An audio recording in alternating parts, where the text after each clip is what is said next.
Hello everyone, Jai Swaminarayan. I am Mr. Chotalia from Sri Swaminarayan Institute of Technology, Park Gandhinagar, representing this subject, electrical circuit analysis, SEM electrical, in which previously we started our unit first as a basic networks theorems, in which we already discussed the basic theories or basic terms regarding our electrical terminology, and thereafter we also started our next portion as a types of the network and sources of energy and so many things that are regarding our basic. We already discussed that things. Now we also discussed later on that part of the discussion that KVL कैसे और mesh and nodal analysis के regarding जो भी theory थी KVL कैसे थी तो वो भी हमने डिस्कस कर लिया है. So based on these things we are going to discuss the next point or next topic which is the numerical based on the mesh analysis. So particularly mesh analysis में आपको क्या करना है कि मैं आपको जो भी एक आपकी सर्किट दी हुई है तो आपको उसके अंदर मैश है नोडल एनालिसिस, तो आपको जो भी अननोन क्वांटिटी फाइंड करने को बोला है उसे आप फाइंड करोगे. सो मैश एनालिसिस के लिए आप केवीएल यूज करते हो as well as nodal analysis के लिए आप जो कि आपका केसीएल या फिर किरचॉफ्स करंट को यूज करते हो. तो यहाँ पे हम पहले मैश एनालिसिस से हमारे स्टार्ट करते हैं और मैश एनालिसिस के न्यूमेरिकल से उसमें दो टाइप्स रहेंगे particularly, in which first one is the network analysis for mesh और mesh analysis particularly for independent sources. After हम डिपेंडेंट सोर्सेज के लिए भी ये सारी चीजें डिस्कस करेंगे. सो what are the data they provided? That is the find out the current I1, I2 and I3 for the given network. और आपको यहाँ पे कुछ नेटवर्क की ऐसी सर्किट दी हुई है जहाँ पे 7 वोल्ट का एक वोल्टेज सोर्स है और एक 6 वोल्ट का है, एज वेल एज यहाँ पे current I1, I2 and I3 already mention किए हैं जिसकी डायरेक्शन भी आपको दी हुई है. साथ ही में आपको यहाँ पे जो एलिमेंट्स की बात करते हैं 1 ओम, 2 ओम, 3 ओम, 1 ओम एंड 2 ओम, तो उसके इरिस्पेक्टिव आपको क्या बताया गया है I1, I2 and I3 find करो. लेकिन यही एग्जांपल आपको दूसरी तरह से पूछना है तो यहाँ पे क्या करेंगे find out the loop currents for given network. तो जहाँ पे आपको I1, I2, I3 जो कि नोमेनक्लेचर यहाँ पे अभी दिया है वो नहीं भी दे सकते, तो आपको ऐसा भी बोल सकते हैं find the loop current for given network. Okay, so इसके लिए हम क्या करते हैं कि बेसिक हमारा नॉलेज है कि भाई हम ओम्स लॉ के हिसाब से V = R, तो उसी को हम यहाँ पे फॉलो करेंगे. तो हम पहले कोई भी नेटवर्क एनालिसिस के लिए आपको मैं बता दूं कि कोई भी आपको नेटवर्क दिया तो आपको क्या करना है कितने क्रॉस पाथ है फिर कितनी लूप्स वहाँ पे फॉर्म हो रही है वो डिफाइन करो. देन आफ्टर जितनी लूप बन जाती है उसके बाद आपको क्या डिसाइड करना है कि लूप करंट कौन से.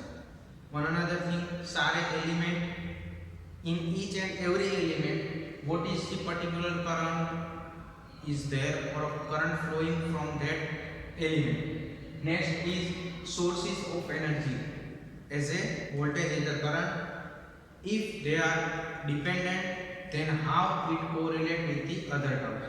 ये सेंटेंस में जो मैंने अभी आपको बताया वो आपको अभी नहीं समझ आएगा, लेकिन वो आप जब डिपेंडेंट के न्यूमेरिकल्स करोगे तब समझ आएगा. लेकिन उसके पहले हम जो बेसिक की बात कर रहे हैं तो हमने यहाँ पे क्या करना है पहले हमें इस जो भी आपको सर्किट दी हुई है उसके अंदर कितने क्रॉस पाथ या फिर लूप या फिर मैसेज बनते हैं उसे आप डिफाइन करोगे. तो 1, 2 और 3. ओके, देन आफ्टर आपको लूप करंट जस्टिफाई करना है कि I1, I2, I3 अगर यहाँ पे दिया है तो हमें वही फॉलो करना है, अगर नहीं दिया है तो आप कोई भी नाम ले सकते हो. आप इसे भी I1 कह सकते हो, इसे भी I1 कह सकते हो, इसे किसी को भी, तो उसके हिसाब से आपका नोमेनक्लेचर बनेगा. लेकिन इसी के साथ ही आपको क्या करना है कि सारे एलिमेंट आपको जस्टिफाई करना है कि इसके अंदर से कितना करंट जाएगा. बट उसे आप जब डिसाइड करते हो तो वहाँ पे एक और चीज आपको दिमाग के अंदर होना चाहिए, होना जरूरी है. वो कौन सी चीज कि भाई हर एक एलिमेंट के लिए जो भी आपका लूप करंट है तो वो किस लूप के हिसाब से फॉलो करोगे, क्योंकि आप जब इस कोई एक पर्टिकुलर लूप के लिए बात करोगे तो उसका loop current should be always be positive. मतलब कोई एक लूप या फिर आप मैच की बात कर रहे हो तो उसका लूप करंट है वो पॉजिटिव ही रहेगा. बट उसके इरिस्पेक्टिव दूसरा जो करंट है वो पॉजिटिव है या फिर एडिटिव बनेगा या सब्सट्रैक्टिव या फिर with same direction of current और विद ऑपोजिट डायरेक्शन, तब वो जस्टिफाई करना या फिर समझना एक इंपॉर्टेंट या फिर अच्छी चीज है कि आपको वहाँ पे वो ध्यान में रखने वाली बात है. ठीक है, ओके. तो यहाँ पे अभी हम स्टेप 1 के हिसाब से देखें तो first close loop was this one, second and third. First loop के लिए आपका लूप करंट बनता है I1, सेकंड के लिए I2, थर्ड के लिए I3. ओके, अब हमारे यहाँ जो भी बात करें कि भाई सोर्सेस ऑफ एनर्जी जो कि यहाँ पे 7 वोल्ट है, यहाँ पे 6 वोल्ट. पर्टिकुलर एक एक एलिमेंट के लिए मैं आपको करंट की बात करूं तो यहाँ पे क्या करंट होगा, लूप 1 के हिसाब से 1 ओम रेजिस्टेंस वाली ये ब्रांच के अंदर करंट कितना होगा, I1 माइनस I2। लेकिन अगर मैं इसी एलिमेंट को लूप 2 के बारे में बात करूं तो यहाँ पे लूप 2 का लूप करंट कौन सा, I2 जो कि पॉजिटिव होगा, तो उसके रिस्पेक्टिव I1 अपोजिट होगा। तो लूप 2 के हिसाब से 1 ओम रेजिस्टेंस वाली ब्रांच के अंदर loop current I2 minus I1 बनेगा। सेम वे यहाँ पे भी वही चीज होगी कि जो यहाँ 2 ओम रेजिस्टेंस है लूप 1 के लिए बात करें तो करंट बनेगा I1 माइनस I3, जबकि लूप 3 के लिए बात करें तो बनेगा current I3 minus I2। as well as for this case 3 ohm resistance is there। अगर मैं लूप 2 के लिए बात करता हूँ कि वहां पे करंट क्या है I2, तो यहाँ 3 ohm के अक्रॉस कितना करंट फ्लो होगा, जो रहेगा I2 minus I3, but I2 minus I3। But loop 3 के लिए मैं बात कर रहा हूँ कि लूप 3 का करंट ऐसे था, तो अगर मैं लूप 3 के हिसाब से लूप करंट जो आपका I3 है तो उसके लिए क्या बनेगा, I3 माइनस I2, तो जो एक दूसरे को अपोज करते हैं। ओके, वन अनदर थिंग कि सोर्सेस ऑफ एनर्जी के लिए आपको क्या करना है, एक से ज्यादा सोर्स है या फिर कोई एक सोर्स आपको दिया है तो उसे आप कैसे अंडरस्टैंड करते हो, तो यहाँ पे क्लॉकवाइज डायरेक्शन में आपको हम हमेशा फॉलो करना है, क्योंकि हमें पता है कि कन्वेंशनल डायरेक्शन इज क्लॉकवाइज, तो उस हिसाब से आप देखो। तो अगर आपकी करंट डायरेक्शन ये बनती है at the time if source of energy is plus two minus, ये आपकी अगर करंट डायरेक्शन है तो एट द टाइम मान लो ये प्लस टू माइनस है तो आपका सोर्स माइनस होगा या फिर नेगेटिव होगा, बट अगर यहाँ पे माइनस टू प्लस है तो ये पॉजिटिव होगा। क्लियर, ये चीज आपको प्रैक्टिकली समझने वाली बात है, बाकी आपको यहाँ पर कोई जरूरत नहीं है, लेकिन मैंने यहाँ पे इसलिए बताया कि आपको ऐसे कोई इन फ्यूचर एग्जाम्पल में भी ये चीज आपको याद रखना है।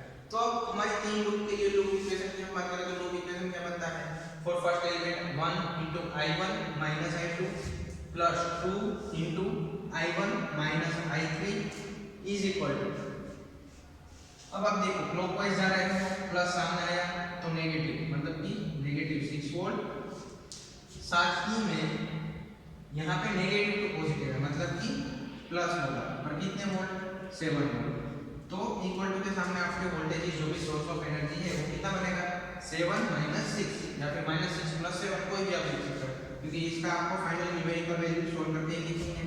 Okay, now we are going for loop 2, that should be 2 into I2 plus 3 into I2 minus I3 plus 1 into I2 minus I1, clear, is equal to 0, क्योंकि यहाँ पे कोई सोर्स ऑफ एनर्जी नहीं है या फिर कोई भी वोल्टेज सोर्स नहीं है। अनदर वे लूप 3 के लिए इक्वेशन की बात करें तो क्या होगा, 1 into I3 plus 2 into I3 minus I2 plus 3 into I3 minus I2, clear. तो यहाँ पे सोर्स ऑफ एनर्जी कैसे हो जा रहा है, -2 प्लस, क्योंकि हम ऐसे अभी हमने आपको लूप बताई है, ये जो आप क्लॉकवाइज डायरेक्शन में आप जा रहे हो, अगर मैं यही बात यहाँ पे फॉलो करूँ तो क्या होगा, -2 प्लस, जो कि पॉजिटिव रहेगा तो यहाँ पे 6 पॉजिटिव रहेगा, क्लियर। ओके, तो उसके हिसाब से ये तीन इक्वेशन मिल जाएगा क्योंकि लूप इक्वेशन, लेकिन इसे आप सिंपलीफाई करके कैसे लिखोगे, तो उसके लिए मैं आपको बता दूं ये सारे ब्रैकेट आपको ओपन करने हैं, तो यहाँ पे क्या होगा 1I1 प्लस 2I1 मतलब 3I1, तो यहाँ पे होगा 3I1 minus 1I2 minus 2I3 that is equal to 1, क्योंकि इक्वेशन 4 है। इस वेल एज इक्वेशन 5 कैसे बनेगा कि 2I2 plus 3I2 plus 1I2 मतलब 6I2 minus 1I1 minus 3I3 that should B 0, जो कि इक्वेशन 2 है उसका सिंपलीफाइड फॉर्म यहाँ पे मैंने इक्वेशन 5 के फॉर्म में दिया। सेम वे इक्वेशन 3 के लिए देखें तो 1I3 plus 2I3 plus 3I3 मतलब कि 6I3 minus 2I1 minus 3I2 is equal to 6, क्योंकि इक्वेशन 3 है उसका सिंपलीफाइड फॉर्म इक्वेशन 6 है। अब हमारे पास 3 अननोन प्लस 3 इक्वेशन, मतलब कि 3 अननोन और 3 इक्वेशन है, तो उसे आप कैसे सॉल्व करते हो, क्योंकि प्रीवियस केस में जो 3 वेरिएबल और 3 इक्वेशन के लिए सॉल्यूशन टेक्निक थी यूजिंग क्रैमर्स रूल, क्योंकि डेल्टा 1 डेल्टा 2 और डेल्टा 3 एंड डेल्टा फाइंड करोगे उसके बाद आप इंडिविजुअल टर्म्स जो भी अननोन है उसे आप फाइंड कर सकते हो। तो यहाँ पे हम वही चीज फॉलो करेंगे, तो उसे हम पहले मैट्रिक्स में रिप्रेजेंट करेंगे, तो यही इक्वेशन को मैं I1 I2 I3 के साथ मल्टीप्लिकेशन टर्म में रिप्रेजेंट करूंगा, तो तो क्या बनेगा 3 -1 -2 -1 6 -3 -2 -3 एंड 6 एंड सामने i1 i2 i3 कॉलम रहेगी और उसके सामने इक्वल टू 1 0 6 जो कि आपका मैट्रिक्स फॉर्म है। तो ये मैट्रिक्स फॉर्म मिल जाने के बाद आपको क्या करना है, क्रेमर्स रूल यूज करना है। तो क्रेमर्स रूल क्या है, क्योंकि मैंने लास्ट टाइम में बताया था कि delta 1 upon delta i2 is equal to delta 2 upon delta and i3 is equal to delta 3 upon delta. तो एट दैट टाइम आपको क्या करना है कि डेल्टा 1 क्या है, फर्स्ट कॉलम के बदले आपकी इक्वल टू के सामने वाली कॉलम, तो यहाँ पे क्या होगा 1 0 6 -1 6 -3 -2 -3 6 और डेल्टा तो ऐसी चीज यहाँ जो भी वैल्यू है उसका डिटरमिनेंट ही रहेगा। तो इससे आप सोल्व करोगे एज वेल एज अब ये डिटरमिनेंट को आप सोल्व करो तो आपको पता है कि भाई आपको डिटरमिनेंट सोल्व करना आता है। इसके लिए मैं यहाँ पे 2-3 स्टेप और भी कर सकता हूँ, लेकिन आपको वहाँ पे ज़्यादा लिखने की जरूरत नहीं है। आप ओरली या फिर रफ पेज में या फिर साथ में भी दिखा सकते हो या फिर बता सकते हो कि भाई इसकी वैल्यू ऐसे मैंने फाइंड की। लेकिन क्रेमर्स रूल अप्लाई करने के बाद आपको क्या करना है कि ऐसे आप डायरेक्टली उसकी वैल्यू फाइंड करो तो 1 × 6 × 6 -9 मतलब कि इसका पूरा सॉल्यूशन डालोगे तो 117 आएगा। इसका डिटरमिनेंट जो कि डेल्टा 1 है उसकी वैल्यू 117 रहेगी और डेल्टा की वैल्यू 30 है। तो उसके हिसाब से i1 मिलेगा 3 एम्पीयर, i2 मिलेगा 2 एम्पीयर एंड i3 मिलेगा 3 एम्पीयर। तो यहाँ पे तीनों केसेस के लिए मतलब आपका जो भी तीनों वैल्यू है डेल्टा 1 डेल्टा 2 एंड डेल्टा 3 उसी के ऊपर से हमें तीनों वैल्यू मिल जाएगी, जो कि क्रेमर्स रूल सॉल्यूशन टेक्निक जो इसीलिए हमने लास्ट टाइम पे डिस्कस की थी, क्योंकि जब आपको ये बेसिक अगर याद नहीं है तो आपका काम थोड़ा टफ रहेगा, इसलिए मैंने ये सॉल्यूशन टेक्निक बताई थी। कोई भी न्यूमेरिकल आपका रहेगा नेटवर्क एनालिसिस में तो वहाँ पे आपको ये क्रेमर्स रूल या फिर सॉल्यूशन टेक्निक कहीं ना कहीं डायरेक्टली इनडायरेक्टली यूज होनी ही होनी है। So you have to practice about it, because जितनी प्रैक्टिस आप यहाँ पे इसकी ज़्यादा करोगे सॉल्यूशन की तो आपके लिए वो काम इजी हो जाएगा कि भाई नहीं आपको पता है कि हाँ गलती कहाँ हो सकती है, कौन सी वैल्यू में आप कहाँ पे गलती कर सकते हो। क्लियर? तो आप यहाँ पे डेल्टा 1 डेल्टा 2 डेल्टा 3 और डेल्टा के ऊपर से i1 i2 and i3 find कर सकते हो। Then you have to write final answer as hence we can find the value of i1 i2 and i3 are 3 ampere 2 ampere and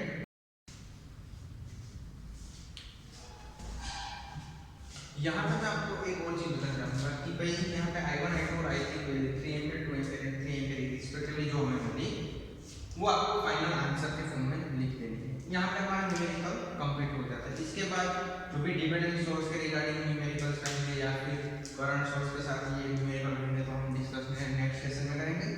लेकिन इसके पहले मैं एक और चीज आपको बताना चाहूंगा कि जो आपके लिए काफी यूजफुल रहेगी, जो कि आपको कोई नेटवर्क दिया हुआ है एट दैट टाइम आपको क्या करना है कि उसे आपको मैट्रिक्स फॉर्म में डायरेक्टली कैसे रिप्रेजेंट करना है। उसके लिए डायरेक्ट कोई नेटवर्क है उसे आप मैट्रिक्स फॉर्म में कैसे रिप्रेजेंट कर सकते हैं। तो यहाँ पे आपको जितने भी लूप दिए हैं उतनी आपकी यहाँ पे रोज रहेगी आपके मैट्रिक्स में, मतलब कि first second and third row. अब फर्स्ट लूप है वो आपका फर्स्ट इक्वेशन या फिर फर्स्ट रो रिप्रेजेंट करता है, सेकंड लूप है वो आपकी सेकंड रो, थर्ड लूप आपकी थर्ड रो रिप्रेजेंट करती है। अब यहाँ पे वो सारी वैल्यू आप कैसे डायरेक्टली आप कैसे प्लॉट कर सकते हो उसके लिए मैं ये सेशन आपको अभी बता रहा हूँ। तो फर्स्ट लूप के अंदर जितने एलिमेंट्स आते हैं वो सारे आपके फर्स्ट लूप के डायगोनल वैल्यू करेगा, सेकंड लूप के डायगोनल में सेकंड लूप के सारे एलिमेंट, थर्ड लूप के डायगोनल एलिमेंट में थर्ड लूप। तो फर्स्ट लूप के अंदर कितने एलिमेंट है 1 ओम है 2 ओम, तो दोनों का एडिशन कितना होगा 1 + 2 3। Clear? Okay. Next one is second loop, तो उसके अंदर कितने एलिमेंट है 1 2 एंड 3, मतलब कि 2 + 3 5 + 1 6। ये आपका सेकंड लूप का डायगोनल एलिमेंट बना। थर्ड लूप के लिए 2 3 1 मतलब कि 6, क्योंकि थर्ड लूप का डायगोनल एलिमेंट बना। क्लियर? ओके। ना डायगोनल एंट्री मिल जाने के बाद बाकी रहती है रिमेनिंग एंट्री कैसे आप फाइंड करोगे। तो फर्स्ट एंड सेकंड लूप के बीच में जो भी एलिमेंट है उसकी वैल्यू नेगेटिव फॉर्म में रिप्रेजेंट करनी है। अब यहाँ पे फर्स्ट और सेकंड के बीच में कौन सा है 1, तो फर्स्ट और सेकंड यहाँ पे आप सारे मैट्रिक्स आपने जब पढ़ा है तो आपको पता है कि इस एलिमेंट को क्या कहते हैं। मान लो कि ये आप नाम देते हो मैट्रिक्स, सॉरी हाँ मैट्रिक्स का, तो यहाँ पे इस एलिमेंट को हम 1 1, इस एलिमेंट को 1 2, इस एलिमेंट को 1 3, इस एलिमेंट को 2 1 2 2 2 3 3 1 3 2 एंड 3 3। क्लियर? तो उस टाइम पे आपको क्या करना है कि भाई फर्स्ट एंड सेकंड एलिमेंट 1 2 का मतलब है फर्स्ट एंड सेकंड एलिमेंट, तो फर्स्ट और सेकंड के बीच में कौन सी वैल्यू है 1, तो उसकी वैल्यू नेगेटिव। फर्स्ट और थर्ड के बीच में 2, तो आपको दिख रहा है, तो यहाँ पे रहेगा 2, लेकिन सारी वैल्यू नेगेटिव रहेगी except the diagonal values. Clear? Second loop के लिए आपको क्या बनता है कि सेकंड एंड फर्स्ट के बीच में कौन सा रहेगा 1, तो यही वैल्यू, क्योंकि 1 2 और 2 1 के वैल्यू सेम रहेंगे, सेम में 1 3 एंड 3 1 की वैल्यू सेम रहेगी, 2 3 एंड 3 2 दोनों की वैल्यू भी सेम रहेगी। तो ये सारी वैल्यू आप यहाँ पे देख सकते हो कि भाई फर्स्ट एंड सेकंड के बीच में होगा वही सेकंड एंड फर्स्ट के बीच में, फर्स्ट एंड थर्ड के बीच में होगा वही 3 1 में रहेगा, सेम में सेकंड एंड थर्ड में होगा वही 3 2 में होगा, तो यही सारी वैल्यू यहाँ पे लिखी है। क्लियर? फिर से एक बार आप मैट्रिक्स को फॉर्म करना है तो कैसे करोगे, फर्स्ट लूप के सारे एलिमेंट का एडिशन करके उसे प्लस में लिखो, मतलब 1 + 2 3, सेकंड लूप के सारे एलिमेंट्स 2 + 3 + 1 6 जो कि डायगोनल वैल्यू, थर्ड लूप के लिए 3 + 1 + 2 मतलब कि 6 diagonal value, as well as first and second के बीच में होगा वही सेकंड और फर्स्ट के बीच में, जो कि यहाँ पे 1 में वो नेगेटिव ही रहेगा, तो फर्स्ट एंड सेकंड और सेकंड और फर्स्ट ये दोनों वैल्यूज हैं, as well as first and third और थर्ड एंड 1 दोनों वैल्यूज हैं, as well as second and third और थर्ड एंड सेकंड दोनों सेम। तो ऐसे आपके पास जब एग्जाम में 3 या 4 मिनट ही आएगा आपके पास और आपको ऐसा एग्जांपल आप सोल्व करना चाहते हो, तो कैसे कर सकते हो, for given network from given data we can form the matrix for this particular network that is noted by these। Directly आप ये मैट्रिक्स फॉर्म कर दो तो आपके साथ ये क्रैमर्स रूल मतलब हार्डली 1 या 2 मिनट का पूरा कैलकुलेशन है, तो डायरेक्टली मैट्रिक्स फॉर्म करो और ये सॉल्यूशन करो, तो आपका काम काफी जो टाइम कंज्यूमिंग प्रोसेस है वो और स्मूथ हो जाएगा, क्योंकि यहाँ पे आप पूरा इक्वेशन बना रहे हो, देन आफ्टर से आप ब्रैकेट ओपन करते हो, देन आफ्टर सिंपलीफाई करते हो, फिर मैट्रिक्स में हो जाता है, तो ये बीच के सारे स्टेप जो भी यहाँ पे मैंने दिखाए वो सारे स्टेप निकल जाएंगे।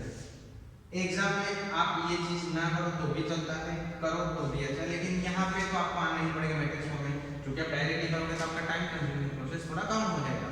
So that I mention that things. Clear?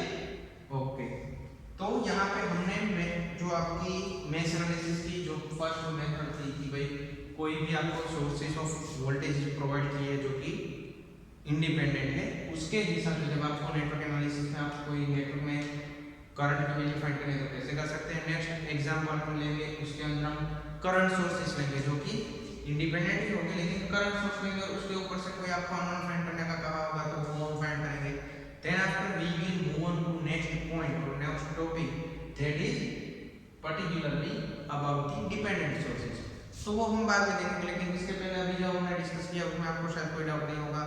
If you have any queries then you can contact me. Till then, have a nice day. Thank you. Jai Hind, Jai Bharat, Jai Sri.